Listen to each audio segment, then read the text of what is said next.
बिस्मिल्लाहिर्रहमानिर्रहीम अस्सलाम वालेकुम नाज़रीन, मैं हूँ आपका मेज़बान दानिश अंसारी और आप देख रहे हैं मेरा YouTube channel Danish Ansari official. नाज़रीन, आज हम बात करेंगे मलिक महबूब साहब से। आप सबके फेवरेट हैं, मशहूर एस्ट्रोलॉजर हैं। अस्सलाम वालेकुम मलिक साहब, कैसे हैं आप? वालेकुम अस्सलाम, अल्लाह का करम है। आप कैसे हैं दानिश भाई? अल्हम्दुलिल्लाह मलिक साहब, मैं भी ठीक हूँ। मलिक साहब, आज प्रोग्राम का आगाज़ आपकी एक प्रेडिक्शन से करना है। आपने तकरीबन डेढ़ हफ़्ता पहले या मेरे प्रोग्राम में खबर दी थी, आपने प्रेडिक्शन दी थी। आपने कहा था कि इस जंग में ईरान का इतना नुकसान नहीं होगा जितना अमेरिका का होगा, और अब हम वो चीज़ होते देख रहे हैं।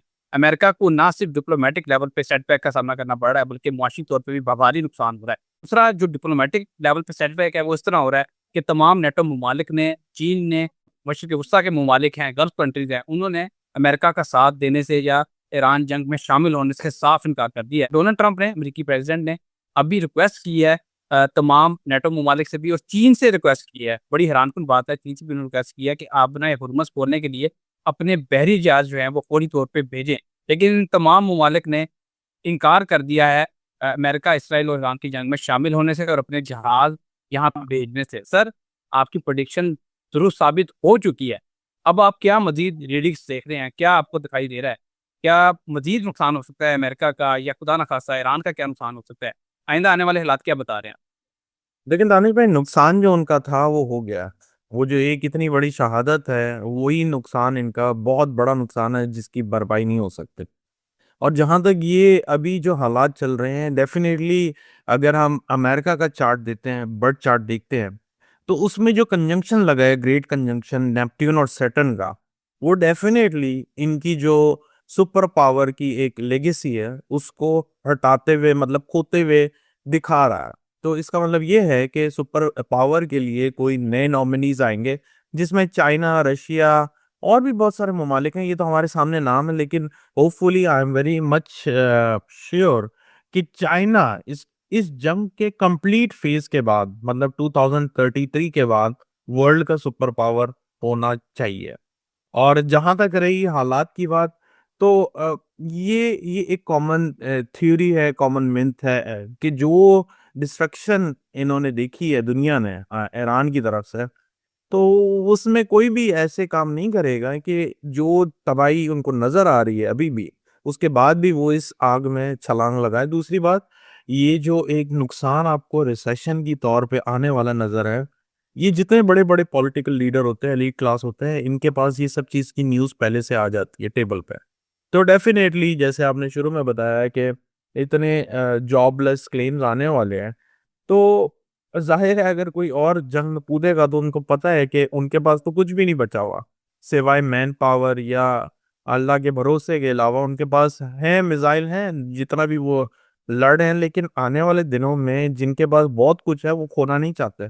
एक हमारे पास ऑलरेडी, यूं समझे कि बहुत क्लियर जो है, अ, एक आईना दिख रहा है अमेरिका की शक्ल में कि उनको कितनी बड़ी डिफीट हुई है। तो मुझे नहीं लगता है कि अभी कोई और मुल्क इसमें एंटर होगा। जी, एक बात है, ये बात मैं जरूर यहाँ ऐड करूंगा कि मर्क्यूरी रेट्रोग्रेड है, जिसकी वजह से एक दो ममालिक वापस इसमें एंटर होने की कोशिश जरूर करने वाले हैं। तो ये बात याद रखिएगा। Okay sir. अच्छा सर, जिस तरह आपने प्रेडिक्शन की थी कि दुनिया में रिसेशन आ सकता है, ऑयल प्राइसेस जो हैं बढ़ सकती हैं, जिससे फाइनेंशियल मार्केट को नुकसान पहुंच सकता है, और अभी आपसे नहीं, तकरीबन 3-4 महीने पहले से आप ये प्रेडिक्शन कर रहे हैं। सर, अब हमें उसी की तरफ हालात जाते दिखाई दे रहे हैं। यूरोप के वाले से एक रिपोर्ट आई कि अभी आपने उसका जिक्र भी किया, मैं वो रिपोर्ट ना के साथ शेयर कर देता हूँ ताकि एक खबर भी मिल जाए। उस साथ उसमें ये बताया जा रहा है कि यूके में 1 लाख लोग अपनी नौकरियां गंवा सकते हैं।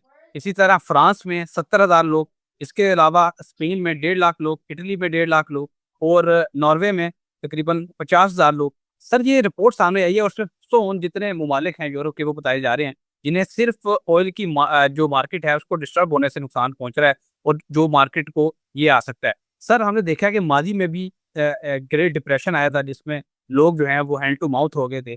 क्या 2026 में खुदा ना खासा इस तरह का कोई आप चीज देख रहे हैं कि कोई बड़े लेवल पे ग्रेट डिप्रेशन जैसी कोई चीज आ जाए?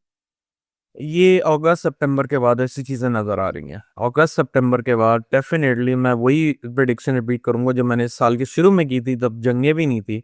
मैं आपको वापस अनफॉर्चुनेटली कहना चाहिए कि कोई अच्छी खबर नहीं है जो मैं आपके साथ शेयर कर रहा हूँ, लेकिन ये चीजें डेफिनेटली आती हुई दिख रही हैं। और जो ग्रेट डिप्रेशन के वक्त ऐसे प्लानिटरी कॉम्बिनेशन थे उसके 80-90% कॉम्बिनेशन आज के टाइम में लगे हुए हैं, इसलिए सिनेरियो उस तरफ जाता हुआ दिखा रहा। Okay sir. अच्छा सर, कुछ हमारे जो गल्फ कंट्रीज में रहने वाले दोस्त अहबाब हैं, उन्होंने सवालात किए हैं, वो भी उनमें से जो कॉमन क्वेश्चन है वो मैं आपसे पूछ लेता हूँ। वो ये कह रहे हैं कि हम गल्फ कंट्रीज में अब हमारा क्या फ्यूचर है, क्योंकि वहाँ पे जो बड़े बड़े कारोबारी लोग हैं वो अपने कारोबार को समेट के अपने मुल्क वापस जा रहे हैं। अभी एक खबर सामने आई है कि एक इंडियन बिलियनर ने 80 करोड़ रुपए का चार्टर्ड प्लेन कराया, अपनी पूरी फैमिली को उसमें बैठाया और वो इंडिया वापस लौट गया। ये सिर्फ एक मिसाल है। इवन के ये बताया जा रहा है कि जो वहाँ के अरबी लोग हैं जो वहाँ पे रह रहे हैं वो पाकिस्तान आ गए हैं। पाकिस्तान, उन्हें कहीं की फ्लाइट नहीं मिलेगी, वो पाकिस्तान जैसे ममालिक में आके पनाह ले रहे हैं कि भाई अपने आप को, अपनी जान को बचाओ, पैसा फिर आ जाएगा। गल्फ कंट्रीज का आप क्या फ्यूचर देख रहे हैं? क्योंकि एक दफ़ा जो कारोबारी लोग हैं उनकी ज़हनियत ये होती है कि अगर उनका कारोबार एक दफ़ा मुतासिर हो जाए या उनकी जो पैसा है वो सिक्योर ना हो तो वो वहाँ दोबारा नहीं जाते। आप क्या गल्फ कंट्रीज का फ्यूचर देख रहे हैं? देखिए, जब तक राउस दिशा में गल्फ कंट्रीज स्टेबल नहीं होगा और वो रहेगा तकरीबन अगस्त तक, अगस्त 2026 तक। तो अगस्त, सितंबर, अक्टूबर, मतलब ये साल आप यूं कह सकते हैं कि उनको सेटबैक ही इसका सामना करना पड़ेगा। उसके बाद नेक्स्ट ईयर के स्टार्ट से चीज़ें वापस जो हैं लाइन पर आएंगी, या यूं समझे कम बैक करने की कोशिश में ये लोग शुरुआत करेंगे। तो अभी ये साल तो इनका पूरा टोटली जो है डिस्टर्ब ही नजर आता है। और खुदा ना खास्ता अगर ये जंग और पड़ गई तो जैसे मैंने पहले भी कहा है, इसमें 2-3 ममालिक और आएंगे और जितने भी रीजन में ममालिक हैं इनको और भी ज़्यादा मुश्किलात का सामना करना पड़ेगा। Okay sir. अच्छा सर, अपने पॉलिटिकल सेगमेंट की तरफ आते हैं। पाकिस्तान के सीनियर सहाफ़ी हैं मोहम्मद मालिक, उन्होंने इंकशाफ किया है कि इमरान खान साहब को फाइनल ऑफर कर दी गई है। उन्होंने ये कहा है कि हम नया इलेक्शन कमीशन लाने के लिए भी तैयार हैं, नया इलेक्शन करने के लिए भी तैयार हैं। सर, ये खबर उन्होंने ब्रेक की है और मोहम्मद मालिक जैसा जो सहाफ़ी है जब वो खबर ब्रेक करता है उसमें कुछ ना कुछ हकीकत लाजमन होती है। तो आप क्या देख रहे हैं? क्या खान साहब इस ऑफर को कबूल कर दें लेंगे जो इन्हें ऑफर की जा रही है? देखिए, खान साहब के लिए बेहतरीन टाइम मैं आपको बार-बार बोलता हुआ आ रहा था कि अगर किसी तरह भी खान साहब मार्च में इन ऑफर्स को एक्सेप्ट करेंगे तो वो बाहर आ सकते हैं, और वही हो रहा है कि फरवरी से इनके पास ऑफर आ रही हैं। और मुझे ऐसा लगता है कि खान साहब को इसको एक्सेप्ट कर लेना चाहिए, और ये भी पॉसिबिलिटीज़ हैं कि खान साहब के लिए एक और रास्ता निकलेगा जिसमें खान साहब इस जेल से मुंतकिल होते हुए कहीं और जाते हुए आपको दिखाई दिए जाएँगे। तो ये तो ऐसे हालात हैं जिसमें खान साहब के पास एक नहीं 2-3 मल्टीपल ऑप्शंस आएँगे। अभी तो आप एक की बात कर रहे हैं, लेकिन 3 ऑप्शंस मुझे लगता है कि होंगे उनके पास।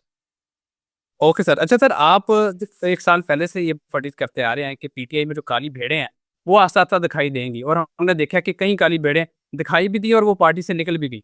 अब एक और काली भेड़ का इंकशाफ हुआ है, वो खबर बहुत ज़्यादा चल रही है लतीफ़ खोसला के हवाले से और मिस्टर भुहर के हवाले से, जो बताते हैं खुद चेयरमैन भी हैं पार्टी के, कि खान साहब को रिलीफ जो है अदालत देना चाह रही थी। आज परसों उनका केस चल रहा था, लेकिन इन दोनों साहिबान ने, दोनों वुकला ने जज की बात ही नहीं सुनी और वो शवाहिद ही पेश नहीं किए, जो उस वक़्त मौके पे इनके पास मौजूद भी थे लेकिन उन्होंने पेश नहीं किया। दानिश भाई, ये अभी सिलसिला चलता रहेगा। अनफॉर्चुनेटली जो पीटीआई का चार्ट था उसके अंदर ये चीज़ें बहुत ज़्यादा क्लियर महसूस होती हैं कि आने वाले दिनों में ये लोग खुद या तो निकाले जाएंगे या इनको किसी तरह से छोड़ के जाना पड़ेगा। तो ये एक यूँ समझें मकाफात अमल का प्रोसेस शुरू हो गया पीटीआई के अंदर, बल्कि अब तो ख़त्म हो गया। वो नवंबर से शुरू हुआ था, और अब जो है आपको इन चीज़ों से सरप्राइज़ होने की ज़रूरत नहीं है।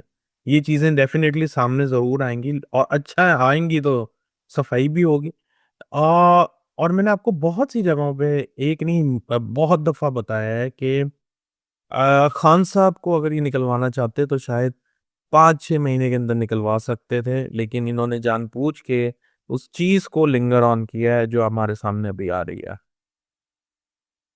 ओके सर, बहुत शुक्रिया सर, आपने अपनी कीमती वक़्त में से कुछ वक़्त निकाला और इतनी ज़बरदस्त पटिशन्स हमारे साथ शेयर की। इंशाल्लाह नेक्स्ट प्रोग्राम में ऐसे ही दिलचस्प टॉपिक के साथ दोबारा पेश होंगे। अगली वीडियो तक के लिए मुझे और मलिक महबूब साहब को इजाज़त दीजिए। अल्लाह हाफ़िज़।